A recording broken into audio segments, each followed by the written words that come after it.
Hey guys, tonight we slip through time to a land of baked brick walls, whispering reeds, and a river that refuses to run in a straight line.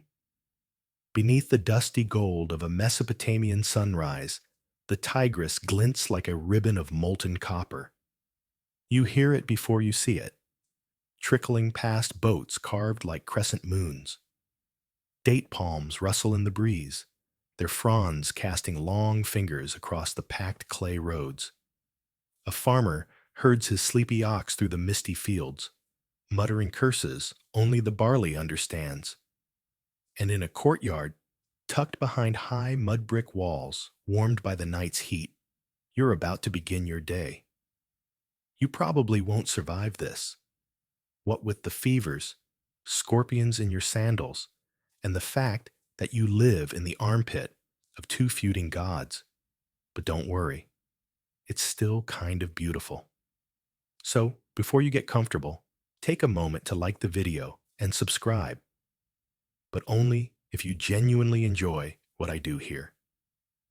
And let me know where in the world you're watching from and what time it is where you are.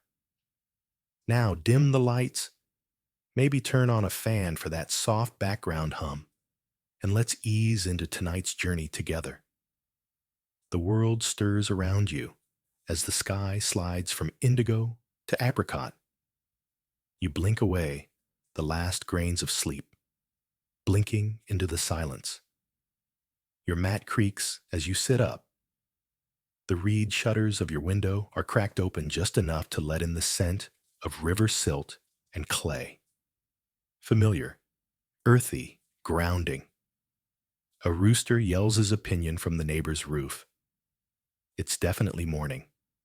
You rise barefoot, the floor still warm from yesterday's sun. The house is quiet, though you can hear the murmur of your aunt in the outer room, probably preparing breakfast and mumbling about yesterday's goat incident. The ceiling above you is woven with reeds and patched cloth, and through the lattice, the first sliver of daylight stabs down like a divine laser beam, probably from Utu, the sun god. He has no chill.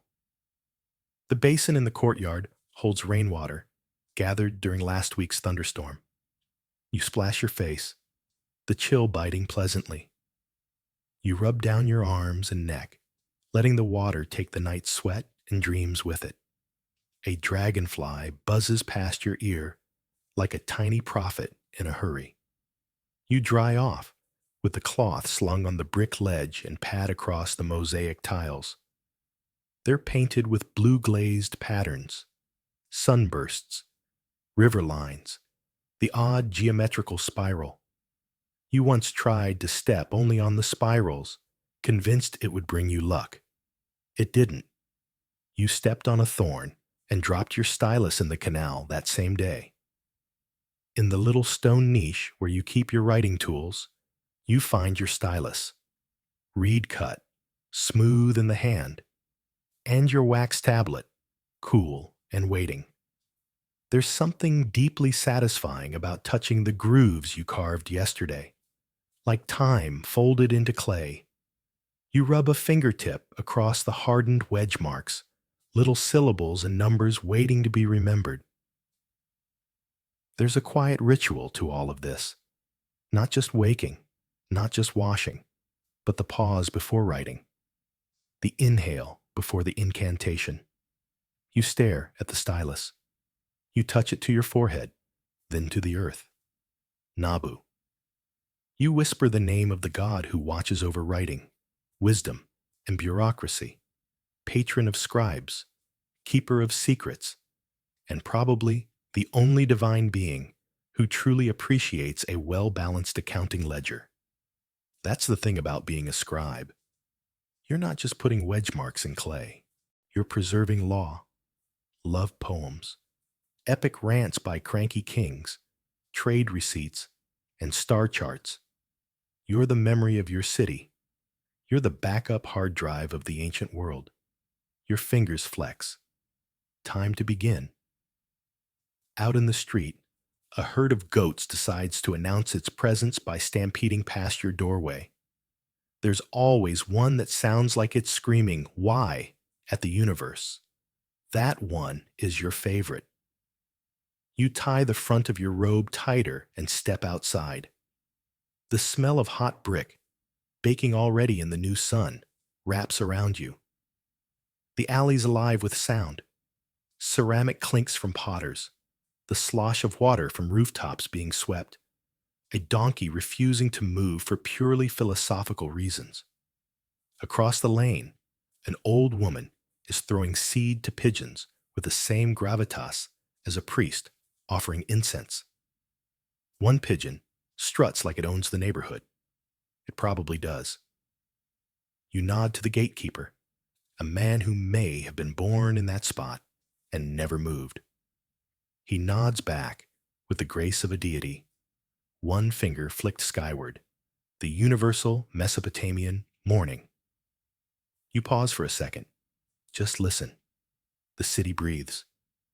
Somewhere, a priest chants the first of the day's offerings. Somewhere else, someone drops a jar, and a child gets blamed. The scent of baking barley bread slips through a stone window.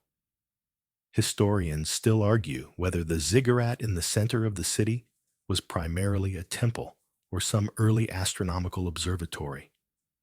But as you gaze toward its tiered outline in the far distance, its top kissed by sunrise, you don't care. It's just always been there.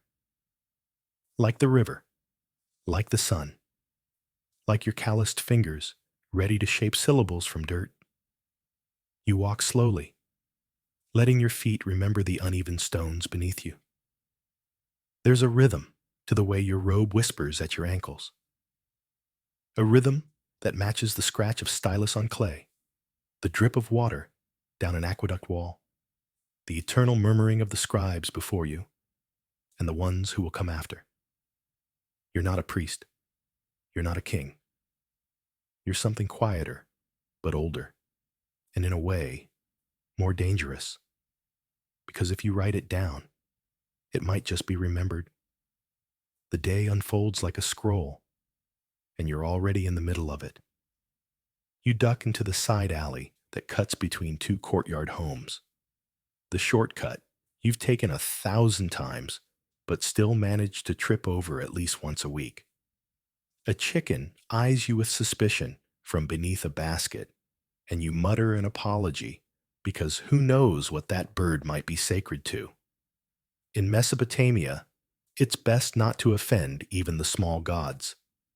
At the corner of the passageway, a family has already begun their morning incense offering. The air smells of burnt juniper and olive oil. A young boy fans the smoke toward a stone shelf where little clay figurines sit, soot-stained and wide-eyed. One's missing a nose. Another has a crown that might actually be an upside-down cup. Still, it's the thought that counts. You arrive at the bathhouse square just as the sun starts to throw long shadows against the baked brick walls. You slip around to the eastern basin, less crowded, less shouting, and kneel beside the stone trough. Water pools in the carved channel like a slow breath. You scoop it up, cool and slippery over your arms, rinsing away the dust from your walk. You dip your reed stylus in the water, not to clean it, but to soften the point. It's one of those tricks you learned early.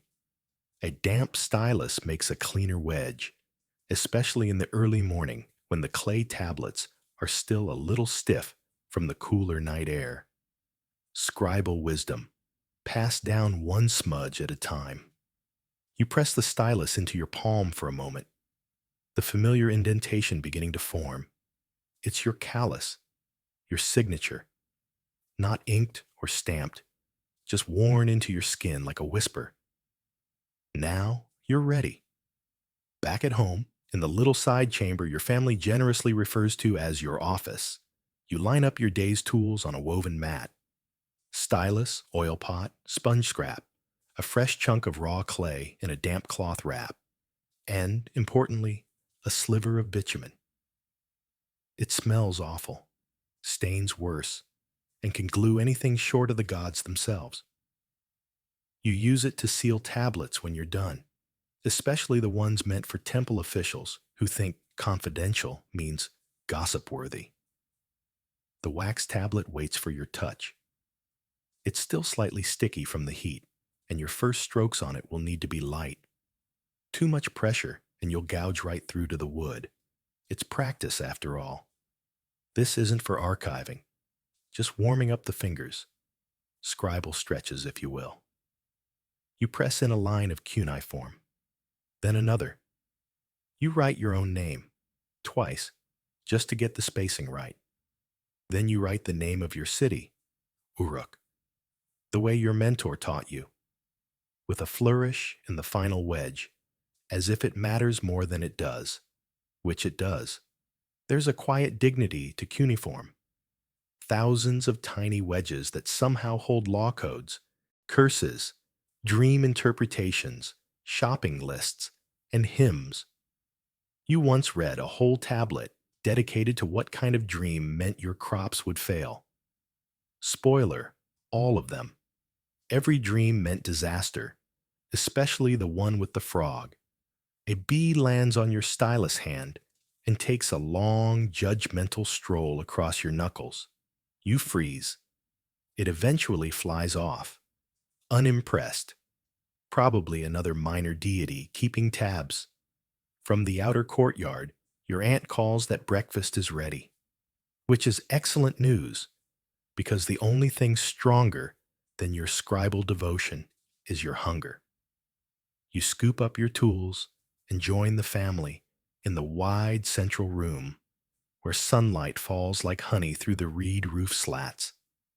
There's bread today, coarse and crumbly, but warm from the fire pit. A smear of date paste turns it into dessert. There's also soft cheese wrapped in fig leaves and a single boiled egg that everyone's pretending not to fight over.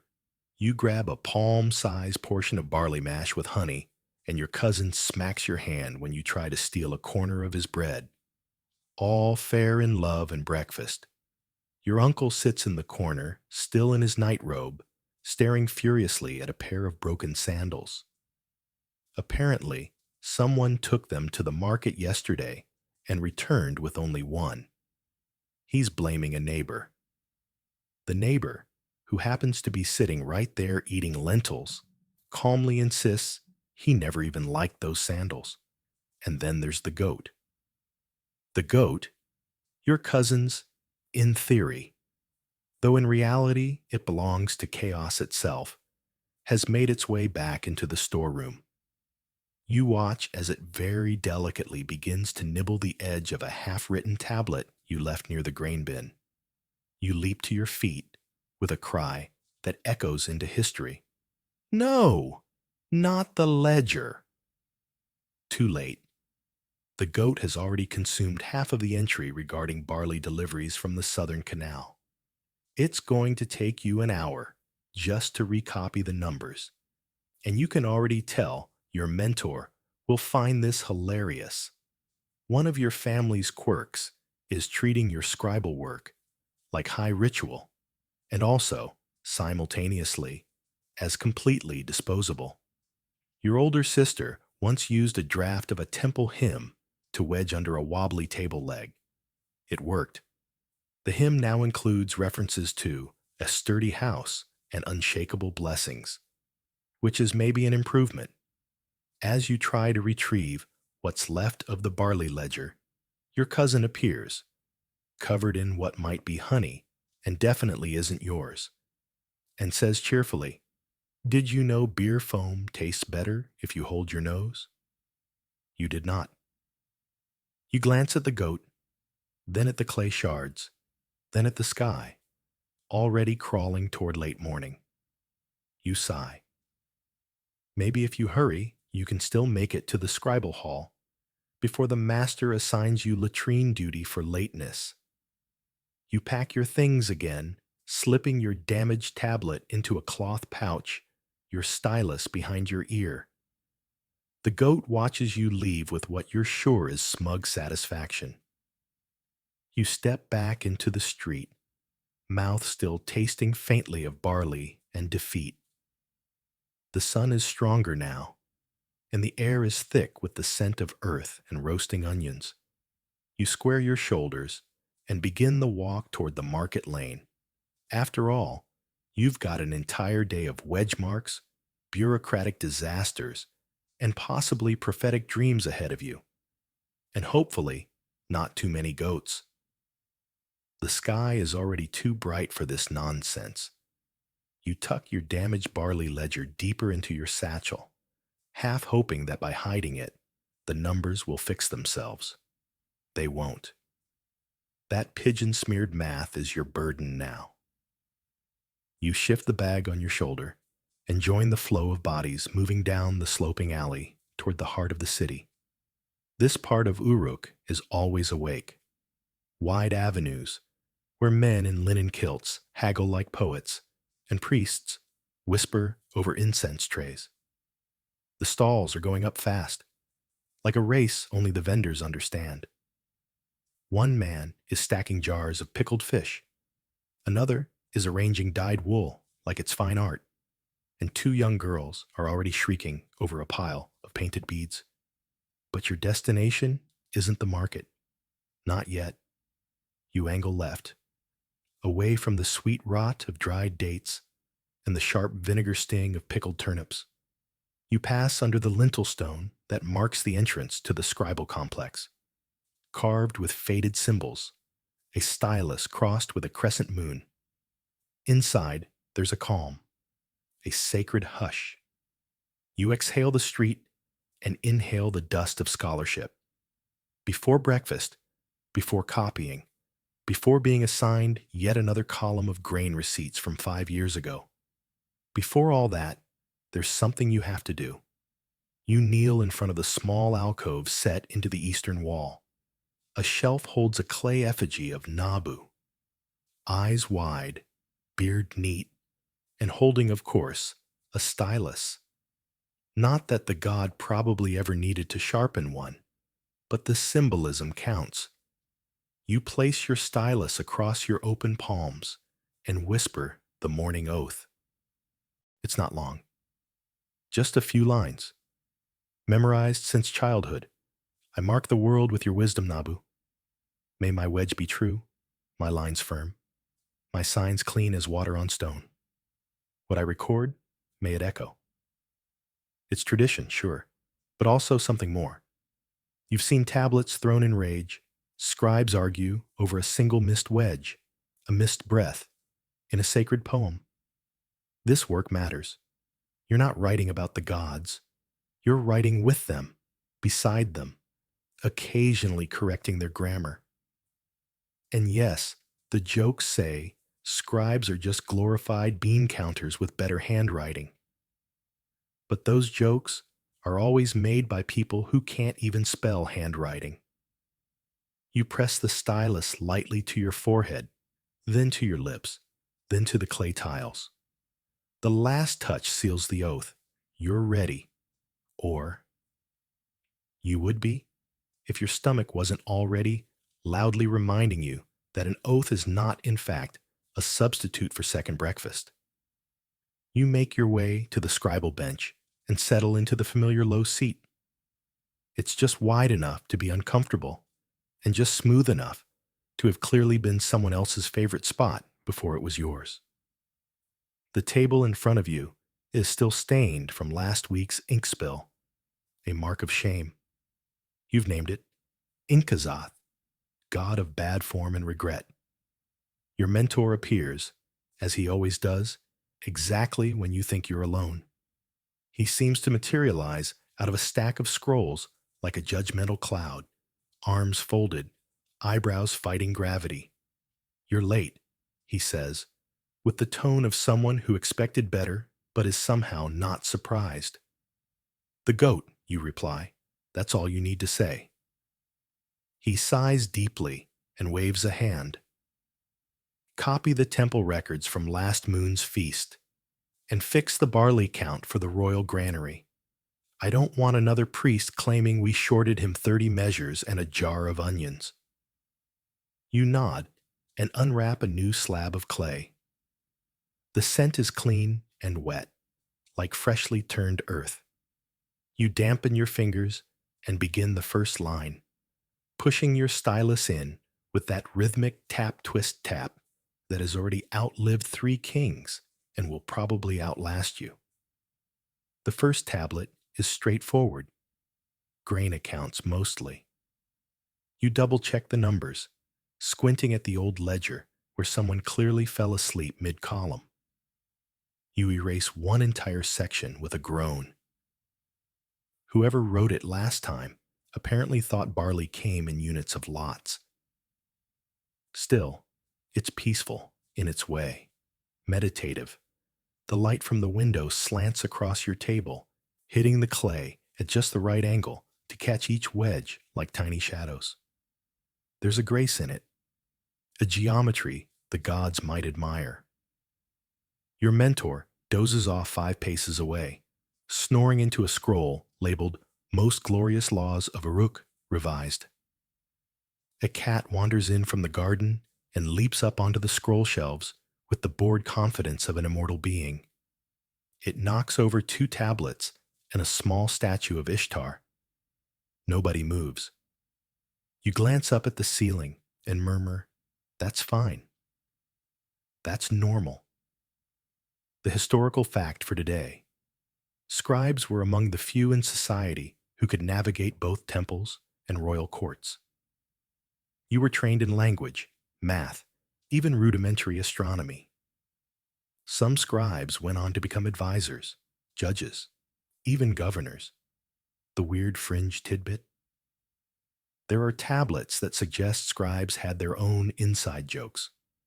Marginal doodles of donkeys in wigs, complaint letters disguised as love poems, and one truly cursed tablet that might be the earliest knock-knock joke. Scholars still debate whether it was meant to be humorous or was just that badly written. And then there's the open scholarly debate. Some historians argue the scribal oath wasn't universal, that in certain cities it was less a prayer and more of a contractual obligation backed by the local temple. Others say it was always devotional, a spiritual practice as sacred as any hymn. You suspect both are true, like so many things in this world. As the day stretches toward its warmer half, your fingers find a rhythm. The tablet fills with neat lines, column after column, each wedge pressed with the certainty of someone who knows that words outlive bones. Outside, the city roars on. Merchants shout prices, children shriek in delight and/or chaos, and someone is already playing a stringed lyre like they're trying to seduce the moon. But here, at your bench, there's only the clay, the marks, the quiet devotion of doing something right, something lasting. You finish the final line of the morning's work, smoothing the edge with your damp sponge. You lift the tablet and blow gently across its surface, drying it just enough to set. Not quite forever, but close, and you smile, just a little. Because it's not glamorous, it's not heroic, but it's honest, and it matters. You're halfway through your second clay slab of the day when the commotion starts. It begins faint, just a high-pitched argument filtering in from the courtyard, but quickly swells into a full-blown verbal sandstorm. You recognize at least 3 voices, all competing for dominance, and one of them is definitely your friend Talmuz. You'd know that particular brand of theatrical outrage anywhere. You glance at your mentor, who doesn't even stir from his slumped nap position. His arm twitches in protest, but his consciousness has clearly left the building. Scribal burnout is real. Setting your stylus down, you step out into the heat, blinking against the sun. Talmuz is there in the courtyard, waving a palm leaf document dramatically in the air like it insulted his ancestry. Behind him stands a tall, very sweaty man in merchant robes, and beside him, a temple official wearing the blank, bored look of someone who's been accused of grain fraud before breakfast. "And I told you, this isn't my seal," Talmuz yells. "My seal has a bull. This has a lion chase, and what even is that? A hedgehog? A really angry loaf of bread?" The merchant folds his arms, unimpressed. The ledger says 30 jars of fermented barley were delivered, and the temple confirmed receipt. That seal was stamped, and the clay's hardened. So it's law. The temple official shrugs. Seals don't lie. Talmuz whirls toward you. You. Help. Ah, the moment every apprentice dreams of, getting dragged into a bureaucratic mess with absolutely no context. You suppress a sigh and approach. You take the clay tablet from Talmuz and examine the seal impression. It is a lion. Probably. Could also be an overambitious dog. The wedges look legit, though. Sharp lines, no smudging, consistent indent pressure. But something feels off. You ask the merchant for his own seal. He hesitates, then hands over a small cylinder, lapis lazuli, finely carved, obviously expensive. You roll it across a scrap of raw clay, watching the pattern unfold.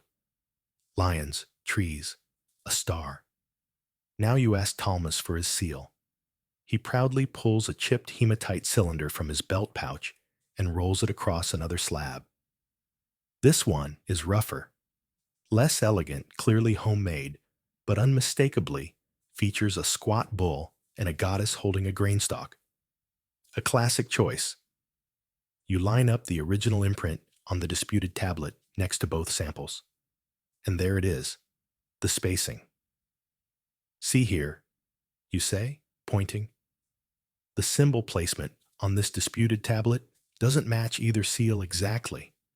It looks close, but the bull's horn is too high, and the star is compressed. Someone tried to fake the merchant's seal by hand. The temple official squints. So it's forged? Probably. See the wedge alignment along the bottom? Not consistent with a cylinder roll.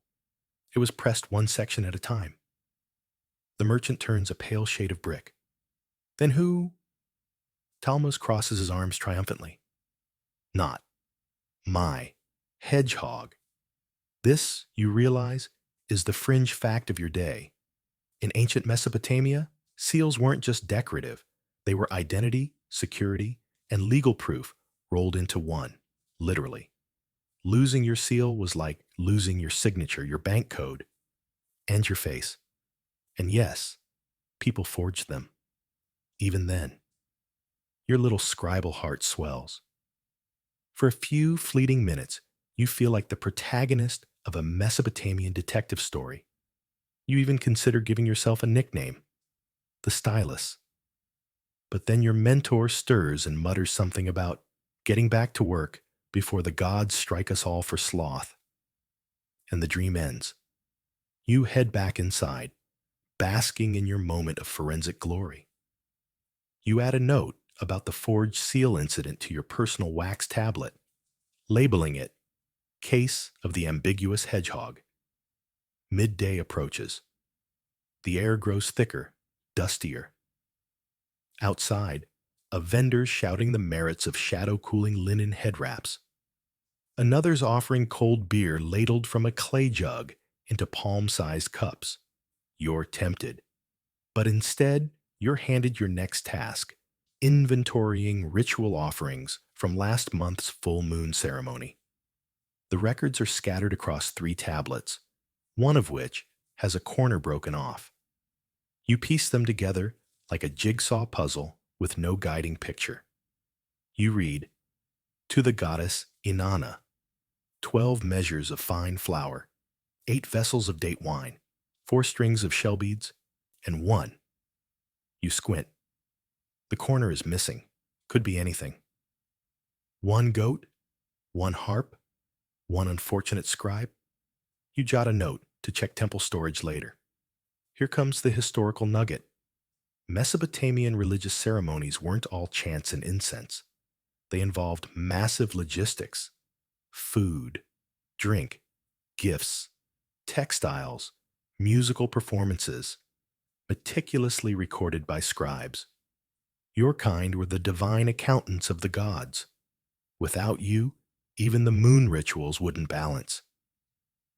You copy the offerings line by line, carefully preserving the original phrasing.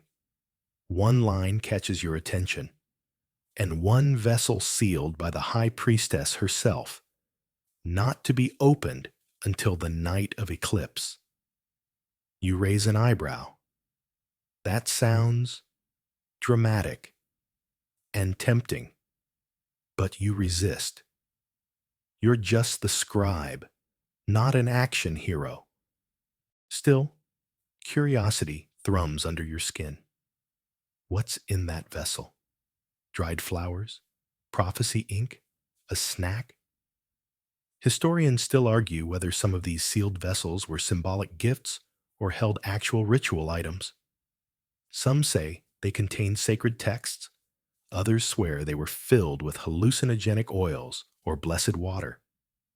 One fringe theory even suggests certain temples used them to smuggle messages during periods of political unrest. You lean back on your bench and stretch your hands, ink-stained and calloused. You take a deep breath, catching hints of burning cedar from a distant brazier. You smile, because even in this dusty ledger work, there's a pulse of mystery, a whisper of ancient secrets wrapped in clay. And just then, a beetle lands on your tablet and scuttles right across your neat lines. You sigh. Great. Now, I have to account for 6 jars of date wine and one extremely disrespectful insect. You flick it off gently and reach for your sponge. The sun outside begins to dip slightly, turning the courtyard golden. Somewhere a flute plays a few drifting notes, and from the storeroom, you hear the unmistakable bleat of that same goat. You don't even turn your head this time. You just mutter, "Not today, demon," and return to your lines. The sun hangs low now, a copper disk bleeding into the western sky, and the walls of the scribal house glow with that sleepy golden hue that tricks you into thinking you've accomplished something heroic. You haven't, unless one counts uncovering hedgehog fraud as heroism, which, honestly, you kind of do. You flex your cramped fingers and inspect the calluses forming at the joints. Stylus knuckles, a badge of your kind. Your table is now cluttered with half-dried tablets, some neat, some chaotic, all silently demanding to be reviewed before dusk. You start stacking them, careful to separate the misaligned texts from the blessedly balanced ones. Every so often, you blow gently on a still tacky corner. Each breath is a whisper of care, a flicker of reverence. But peace is always temporary in the house of scribes. Footsteps approach, fast, sharp, purposeful. You glance up just in time to see one of the temple novices barreling through the doorway, nearly knocking over your ink pot. He's flushed, panting, clutching a wax tablet like it contains a royal decree, or, worse, a deadline. "Message from the ziggurat," he gasps. "High Priest Urabutu wants a correction made, immediately." You resist the urge to dramatically fall onto your table and fake unconsciousness. Instead, you reach out calmly and accept the tablet. Your hands are steady, though your soul is already screaming. It's from last week's lunar alignment ceremony, a summary of omens, weather readings, and ritual attendance. You wrote it yourself, double-checked every line. You read, "At the 3rd hour after the rising of the silver moon, the high priest stepped forth and declared the eclipse a good omen for harvest." You pause. Then you see the note scribbled beneath in furious wedges. Correction. Not a good omen. Auspicious for battle. Rewrite and seal tonight. Or else. You groan. Oh, come on. You said it was for harvest. The novice shrugs. He changed his mind. This is how history gets written, you realize. Not by grand truths echoing through time, but by sweaty priests deciding after the fact that they'd rather have war than wheat. You fetch a new clay slab and start to rewrite the event as requested. The stylistic shift is subtle but meaningful. Auspicious winds, red-tinted moonlight, echoes of the god Ninurta's spear, all the poetic flourishes a war-friendly omen needs. You manage to make it sound completely intentional, noble, inevitable. You even throw in a passing mention of celestial cries interpreted as favor toward the western gate. That should please the high priest's nephew, who just so happens to command troops near the western gate. See? Politics. Here's your mainstream historical fact. Mesopotamian scribes weren't just passive recorders. They were the voice of authority. If you wrote it, it was truth. Even if that truth had to pivot dramatically between breakfast and dinner. And the quirky tidbit? Some clay tablets from ancient cities show multiple corrections of the same omen report, like a student trying to guess the teacher's favorite answer. One particularly infamous tablet from Babylon has 4 versions of a lunar eclipse readings scratched over each other. By the end, it reads like a celestial soap opera. You finish the new version with enough time to dry it near the brazier. The heat curls the edges slightly, and you whisper an apology to the goddess Nisaba, patron of scribes and writing. She's seen worse, surely. As the novice scurries off with the new tablet tucked under his arm, you sit back and watch the dust swirl through a sunbeam like tiny stars lost in thought. That's when you hear it. Not the goat, not Talmuz making another appeal to reason over dinner rations. No, this is music. A low, thudding drum beat, soft at first, then joined by the shrill call of a double-pipe flute. It's not festive music. It's ceremonial. You know this rhythm. It's the prelude to the twilight offering procession. You jump to your feet. The ziggurat steps will be lit with oil lamps soon, the priests and priestesses draped in white and gold, walking in slow, measured steps. And, if you're lucky, the basket bearers will pass right in front of the scribal courtyard. You rush outside, stylus still tucked behind your ear, and join the gathering crowd lining the wide temple avenue. And there they are. First come the acolytes, eyes downcast, chanting something low and rhythmic. Behind them, 2 temple guards in bronze-studded tunics, holding tall staffs adorned with feathers and copper discs. Then the priestesses, moving like wind through grain, barefoot, faces dusted with crushed lapis, each carrying a woven basket high above her head. Inside the baskets, flour, honey cakes, wineskins, and, in one, a strange object wrapped in crimson linen. You strain your neck to see. A relic? A statue? A very revered melon? The high priest follows, arms raised. Urabutu again, all pomp and drama, his beard oiled to perfection. He passes close enough for you to catch the scent of cedar and myrrh. You notice something else too. His eyes sweep the crowd, calculating, measuring. You wonder what omen he'll revise tomorrow morning.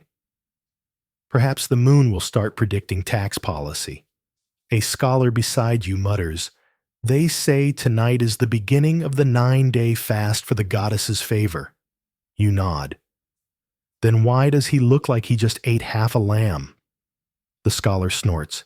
Favor takes fuel. And there's your scholarly debate. Some historians argue these public rituals were genuine expressions of piety. Others insist they were elaborate theater to cement political authority and control agricultural resources.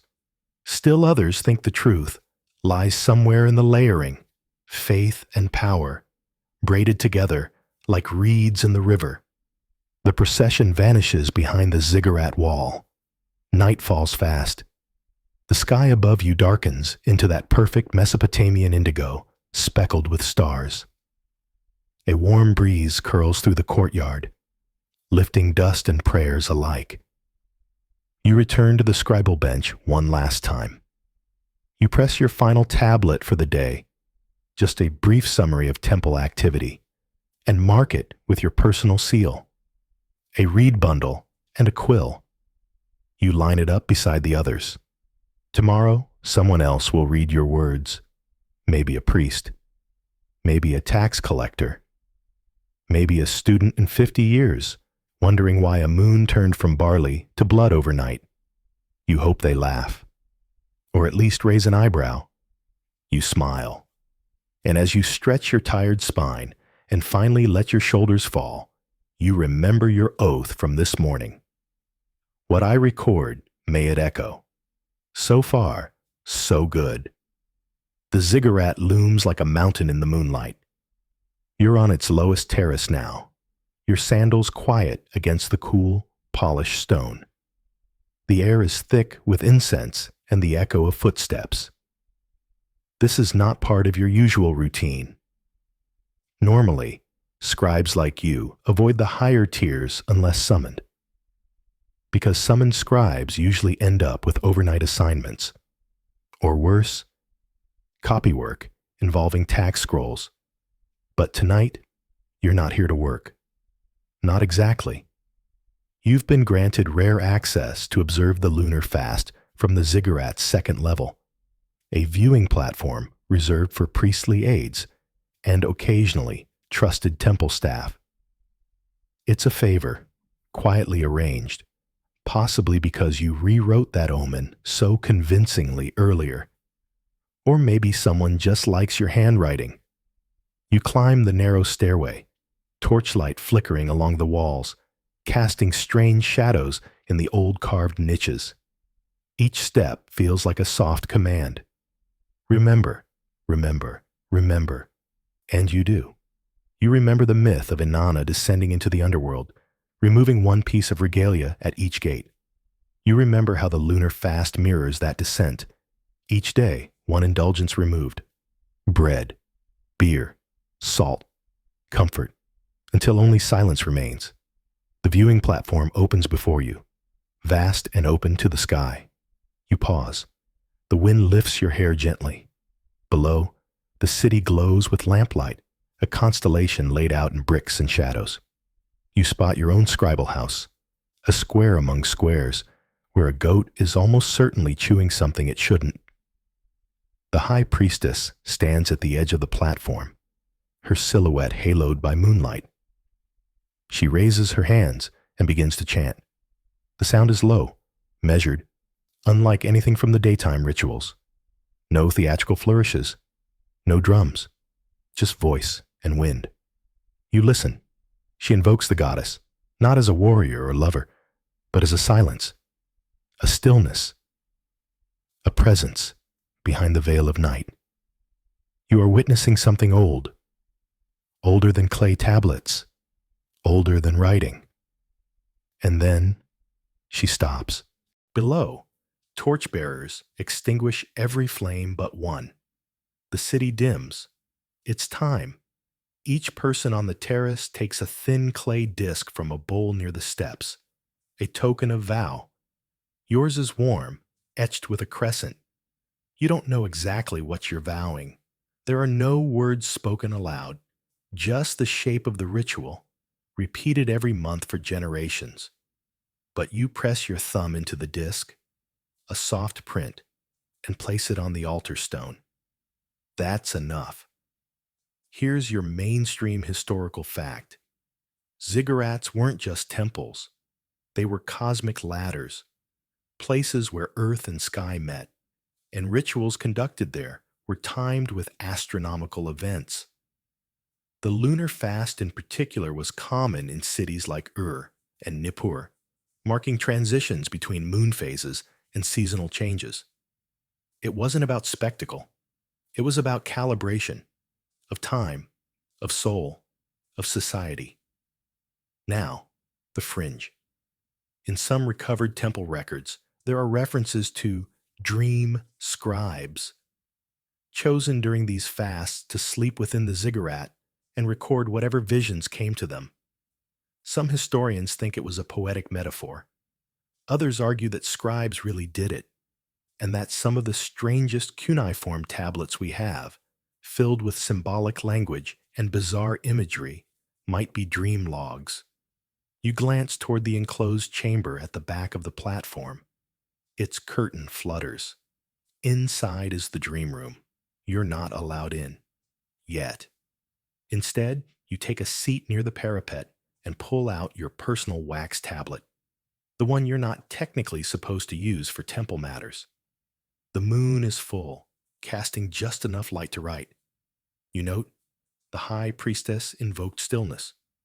One bell, one torch, no chorus, no salt, one thumb pressed into clay, moon directly overhead, and then you pause. Because in that moment, as the wind hushes and the whole city seems to hold its breath, you feel something. Not divine, not dramatic, but presence. Maybe it's the accumulated silence of every ceremony before this one, pressed like layers into the stone. Maybe it's the fact that you haven't spoken for almost an hour, and your brain's decided to whisper to itself. Or maybe, just maybe, there is something behind all this. Something that noticed your careful handwriting and invited you here, just once, to remind you that not everything sacred comes with a seal. And then a bird screams, not a metaphorical one, a very real one, somewhere off to your left, losing its mind because it stepped on a lizard or got spooked by a shadow. The moment's ruined, but you snort quietly and write, possible omen, divine owl, extremely startled by nothing. From the stairs behind you, another figure arrives, a young temple servant, balancing a tray of water jars and dried fruit. The fast allows water, but only at moon's peak. He offers you a cup. You nod gratefully, sip, and let the cold bite your teeth. The servant glances over your tablet. Are you recording the fast for archive? He asks. Sort of, you say. Do you write dreams? You blink. Not yet. He nods, as if this makes sense. Then he adds, they say when it's your time, the goddess leaves a sign in your bowl.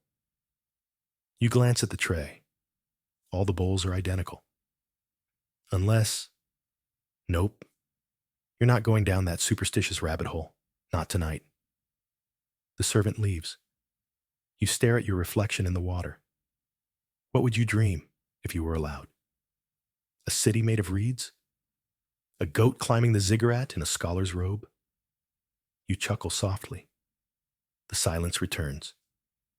And this time, you let it stay. You wake before the city. It's not the sun that rouses you. It's the smell of clay dust and morning dew mingling in the pre-dawn air. Your back is sore from sleeping on a reed mat, barely wider than a scroll, and your neck is definitely shaped like a question mark. But you're awake, and you're on the ziggurat still, which means you passed the first test. Sort of. You were allowed to stay the night, but not in the inner sanctum. No dreams, no goddess whispering divine algebra into your ear. Just the creak of stone, the slow churn of stars overhead, and your own breathing, which now sounds a little too loud in the morning quiet. You sit up, rubbing your eyes. A few other scribes are stirring too, the kind who specialize in calendar keeping and astronomical reports. You nod politely at them, like campers who made it through a night in sacred wilderness. One of them offers you a bite of dried fig. You accept it, not because you're hungry, but because chewing gives your mouth something to do while your mind reboots. You stand and stretch. Across the terrace, the high priestess is already at her post, back to the sun, face to the last quarter of the moon as it fades into the brightening sky.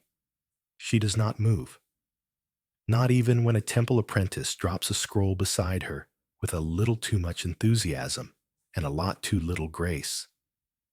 Your fingers itch to pick it up, but you don't. You're not on duty yet. Instead, you look out over the city again. Is just starting to stir. Smoke curling from hearths. A goat bleating irritably. Someone shouting at someone else over a misplaced fish basket. The usual. You descend the steps slowly, savoring the cool touch of each worn stair under your soles. The ziggurat steps are more than just a staircase.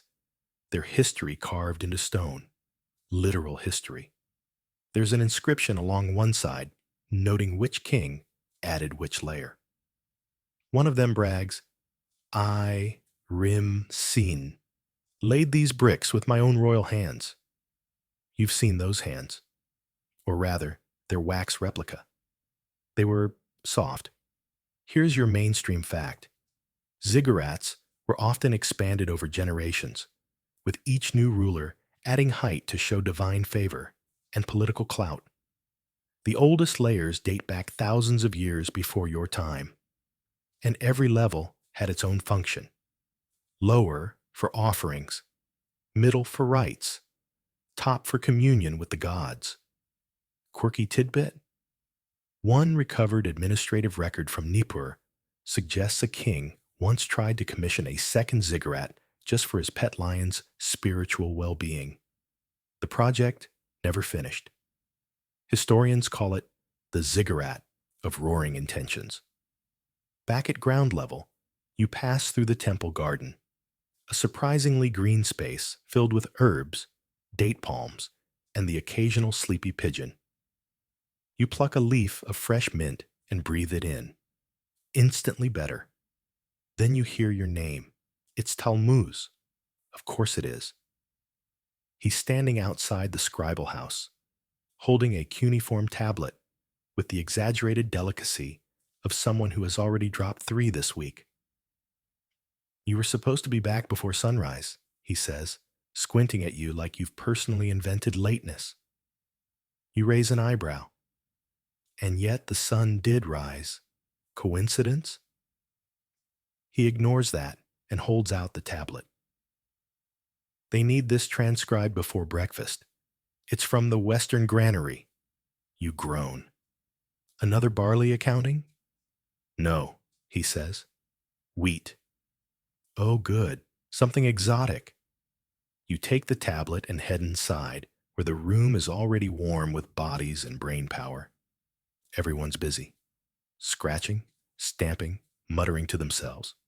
The goat is in the corner again, this time pretending to sleep. You know better. You sit, clean your stylus, and begin reading. The tablet is a mess. The script is jagged, rushed. Written by someone who definitely did not pass their final exam in penmanship. It's a shipment report, and you can tell the scribe tried to get fancy with his vocabulary. Phrases like grains of golden bounty and sacks imbued with the blessing of Enlil make you sigh out loud. You consider editing it down to just the facts. 73 sacks in, 71 sacks out, 2 sacks mysteriously vanished during transport. But no. Rules are rules. You must transcribe exactly as written. So you do. You don't correct the overly poetic metaphors. You don't fix the misspelling of abundance. He wrote abdonuns, which sounds like a mythical creature that hoards turnips. You just copy it. Perfectly. Painstakingly. Because someday, a tax collector will use this tablet to find someone 2 oxen for those missing sacks. And the poetic metaphors? They'll be cited as proof of intention to deceive. You pause, stylus in air. Is this justice or just performance? You're not sure. You just write. Historians still argue whether scribes held power independently or if they were always tools of the state. You mutter, half to yourself. Probably depends on whether the scribe was paid in grain or promises. A younger apprentice next to you blinks. Did you just cite a scholarly debate out loud? Yes, you reply. It's part of my charm. He nods, like that explains everything. The day continues in a blur of tablets and tea. Talmuz brings in a fresh stack mid-morning. Temple correspondence, family records, a complaint about a neighbor's rooster. You deal with each one like a surgeon, precise, detached, vaguely bitter. And then something odd happens. A merchant arrives at the door. Not a runner, not a priest. A full-grown, dust-covered, gold-ringed merchant. He bows awkwardly and presents you with a loaf of bread. From the house of Belisar, he says. They say your transcript saved them from overpaying tribute last moon cycle. You accept the bread. It's warm, fluffy, has raisins. You blink. Did my handwriting just buy me breakfast? The merchant grins. Also lunch if you like raisins. You thank him and make a mental note. Add that to your list of life goals. Number 1, write well enough that people feed you. Later, as the sun starts its lazy descent toward the western horizon, you eat the raisin bread on the roof of the scribal house, feet dangling over the ledge. The city buzzes below. You chew slowly, watching the clouds stretch thin like spun wool. And you think, maybe writing is magic. Not the flashy kind, with curses and talismans. The quieter kind. The kind that outlasts kings. There's a loud thump from downstairs. Not the goat knocking over a bucket kind of thump. No, this is heavier, more serious. Like someone has just deposited something large, dusty, and bureaucratically important into your life. You sigh, place your stylus gently on the clay, and trudge down the stairs. In the central entryway of the scribal house stands a temple courier, red-faced from effort, pointing dramatically at a clay chest the size of a small bathtub. It's sealed with 4 wax stamps and 2 rope ties, as if daring you to even think about opening it without a committee of priests, a full moon, and perhaps a goat-themed blessing. This, he says, with the air of someone quoting from an invisible scroll, is the Codex of Boundary Disputes from the time of King Bur-Sin. The High Council has ordered its inspection and partial recopying. You stare at the chest. It stares back. You both consider screaming. Instead, you murmur, because nothing says mourning enrichment like 300-year-old mud fights between farmers. He doesn't laugh. Couriers rarely do. He leaves, and you call for help. Talmuz appears, groaning as if the tablets are already crushing his will to live. 2 apprentices follow. One trips on the threshold. The goat watches, unimpressed. Together, you crack open the chest. Inside, dozens of stone-hard, thick tablets line the interior, each marked with a numerical sequence and the faint blue of archival dye. These are the long-haul tablets, the ones written for eternity, or at least until someone drops one on their foot. You take the top tablet, blow off a fine layer of dust, and read the opening line aloud. In the 5th year of Bur-Sin, son of Ur-Nammu, the field of Iku-Enlil was disputed by his neighbor, Ashki. You trail off. Talmuz finishes, who claimed the sheep fence had mysteriously migrated 6 cubits west. You both sigh in unison. Because of course it had. Here's your mainstream historical fact. Boundary disputes were a huge part of Mesopotamian life. Fields were marked with boundary stones called kuduru, often engraved with curses for anyone who dared move them. And still, people moved them. Land meant power, and every cubit counted. Now for the fringe detail. In one famous case recorded in Lagash, a scribe resolving a dispute claimed to have consulted the voice of the river for judgment. Some scholars think it was a poetic way of saying he deferred to water rights. Others believe he literally sat by the river and made a decision based on which fish jumped first. Historians still argue whether it was symbolic or if that scribe just really liked fish-based arbitration. Back to your tablet, you begin copying. The clay is old, but the script is familiar. Long looping lines, names you've seen before, fields measured in iku, fences described in terms of palm lengths of a tall man in sandals. You almost respect the poetry of the pettiness. An hour in, you find a particularly juicy one. An Ashki did declare under oath that Iku Enlil's goat had crossed the boundary stone and insulted his wife.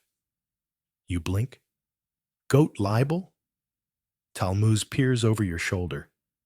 Add it to the list. That's joke number 1. The hours tick by. Tablet after tablet, each one more absurdly dramatic than the last. You find one where two farmers argue over the direction a palm tree grew, as if it personally took sides in their feud. Another claims a spirit cursed the barley because someone urinated too close to a shrine.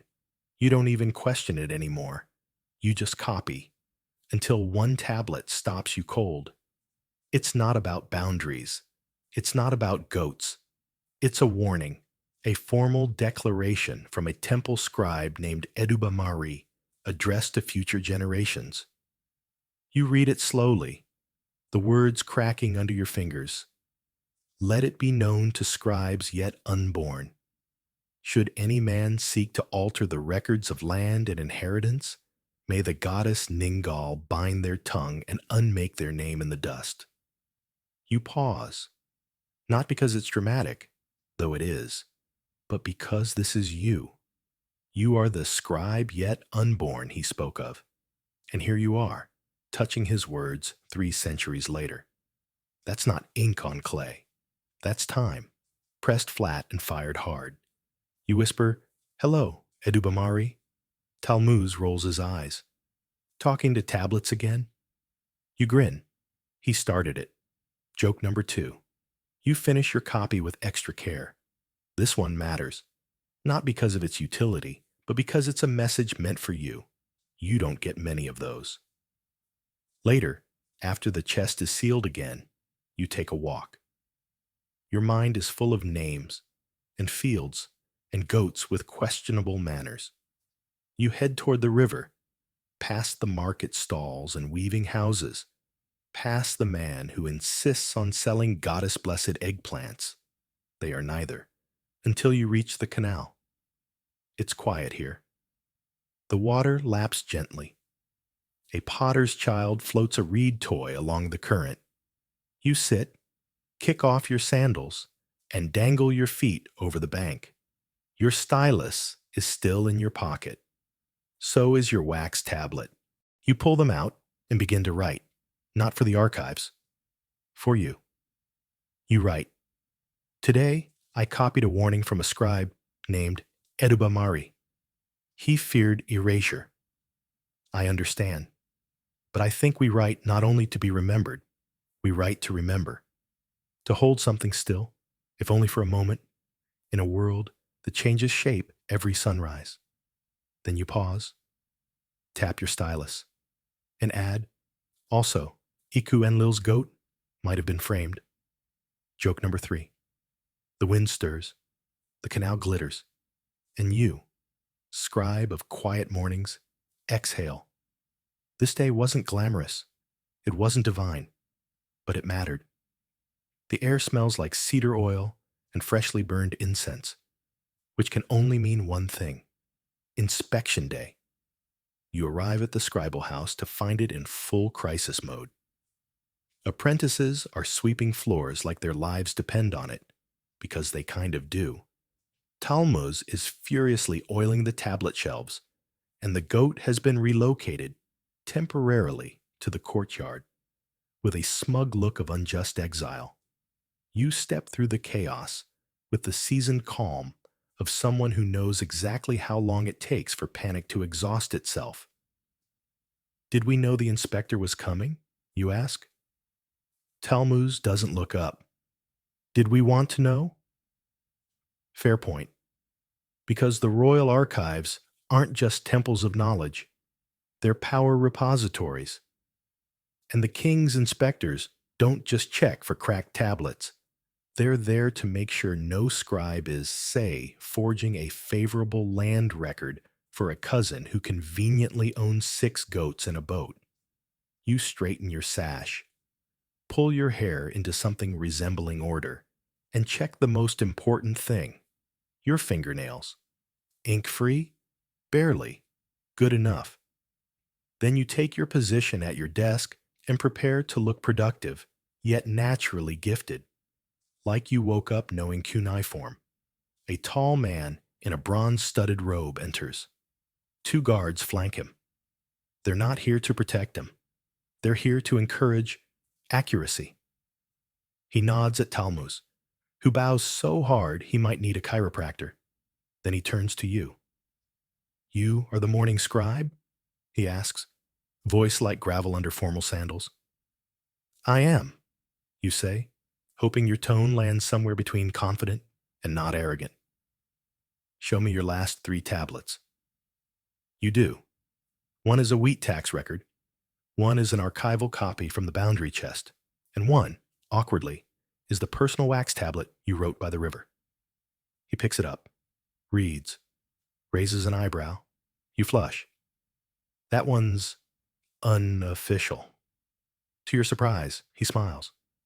Scribes who only copy grow dull. Those who reflect improve. He sets it down gently. Mainstream fact incoming. Mesopotamian scribes weren't just record keepers. They were expected to study, debate, and sometimes even invent. There are surviving texts that suggest scribal schools encouraged personal interpretation, so long as it didn't interfere with temple business or royal propaganda. Your fringe tidbit? A clay tablet found near Babylon records a dream journal by a scribe who claimed to converse with a god disguised as a cucumber. The temple banned cucumbers for a year after that. Historians still argue whether the scribe was being metaphorical or just very sleep-deprived. The inspector nods toward your reed stylus. Write. You freeze. What would you like me to write? He grins. Your name and a line of verse. Verse, of course. You clear your throat and press stylus to clay. The stars write nothing, yet we read them still. He reads it. Then he nods once. Not bad. A little melancholy. I'm a morning person, you say. Tragedy comes standard. That's joke number 1. He finishes his inspection, mutters something about well-trained staff, and disappears in a swirl of sandal straps and incense. Everyone exhales. Talmuz collapses into a chair. That went fine. You nod. And the goat didn't sabotage anything. Yet. You laugh. Joke number 2. With the crisis over, the scribal house slowly returns to normal. By afternoon, you're working through another stack of temple correspondence. One letter is from a priestess to her sister in another city, asking about dream omens. Another is a request for more styluses. The third is unusual. It's sealed in blue wax, marked with the crest of the House of Sin Nasir, a name known for trade and whispered rumors. You open it. Inside is a request, a private transcription of a book of dreams written in Akkadian, with instructions to copy it exactly and not share it with the temple archive. You blink. This isn't illegal, but it's weird. The kind of weird that gets scribes whispered about. You show it to Talmuz. He frowns. Dream books are harmless, technically, but private copies? That's new. Think I should decline? He shrugs. Think you should charge extra? You consider that. Then that evening, under the light of an oil lamp, you meet the courier from House Sin Nasir in the temple courtyard.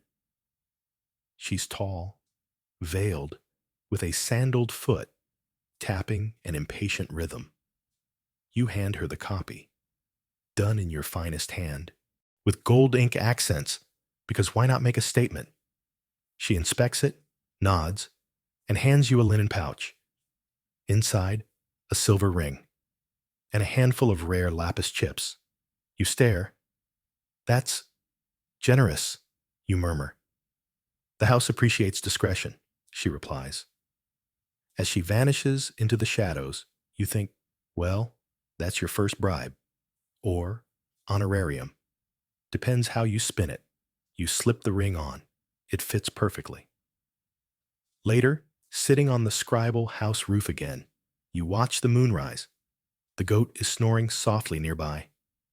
You think of Eduba Marie, of the inspector, of the dream book, and you wonder, when people read your tablets 300 years from now, what will they see? A clerk? A craftsman? Or someone who, quietly, secretly, wrote a little magic into the clay? You lie back, the stars wheeling above you, and you smile, because whatever else they call you, they'll know you were here. The sun is late this morning, or maybe you're early. Either way, the sky over the scribal house is a soft, uncertain gray, the kind of hue that makes you second-guess everything. Your ink mixture, your tablet alignment, your life choices that led you to translating a barley tax from 7 generations ago. You sit at your desk, alone for once. Even the goat is still asleep, legs folded under it like a slightly disgruntled loaf of bread. The house is unusually quiet. Today, there are no inspectors, no temple couriers hauling cryptic crates, no apprentices tripping over their own feet. Just you, the clay, and the soft scrape of your stylus. You start with a receipt, then a roster, then a ceremonial hymn listing 10 different ways to describe a god's beard. Fierce as a lion's mane, brilliant as molten copper, serene as the river's reeds in wind. Mesopotamian poets loved a good beard. Your mind drifts, and for the first time in a while, you let it. You remember your earliest lesson, how your first teacher, bent with age and always chewing on something bitter-smelling, handed you a reed and said, This is your sword. You will fight battles with this. You thought he was being dramatic. You were wrong. You've rewritten boundaries, preserved dynasties, forged narratives, and maybe, accidentally, helped a noble woman keep her lucid dreaming private. Mainstream fact time. Scribes in Mesopotamia were more than secretaries. They were power brokers, negotiators, teachers, and sometimes even judges. If you knew how to read, you had a superpower. And like all superpowers, it came with politics. Now, your quirky fact, a real tablet was discovered in Nippur that contained what historians now believe to be the world's first recorded school detention list. Scribal apprentices had their names listed for infractions like talking during hymn dictation, mocking the temple goat, and writing Enlil smells in cuneiform on the latrine wall. Historians still argue whether Enlil smells was literal, symbolic, or just timeless schoolboy comedy. Back to your desk. You pick up a blank clay tablet. You press it flat with your palms. And instead of starting with a royal name or grain record, you write, This is not an official tablet. You continue. This is just a note from one tired scribe to whoever digs this up next. The The barley was taxed too much. The goats are innocent, and I did my best with what I had. You pause, tap the stylus against your lip. Then, and if Eduba Marie is still reading over my shoulder, thanks for the warning, friend. I added a joke where you left off.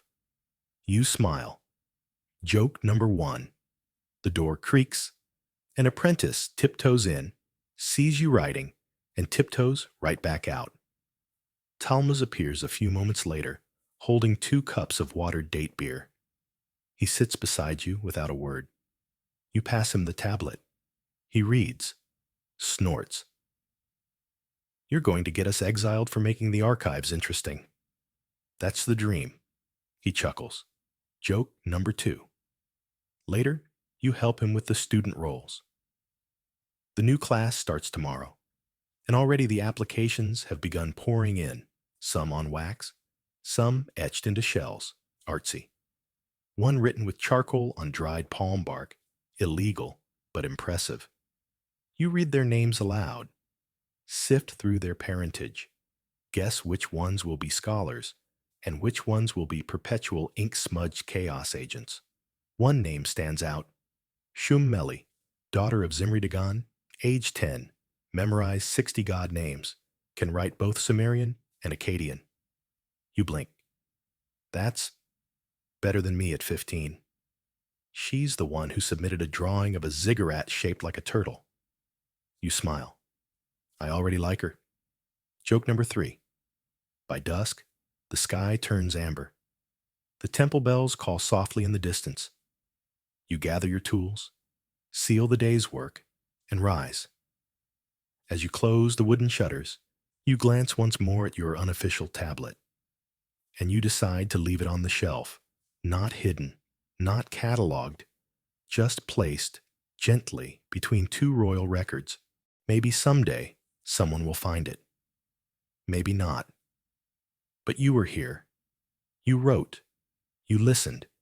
You laughed more than once, which probably counts as divine rebellion in some circles.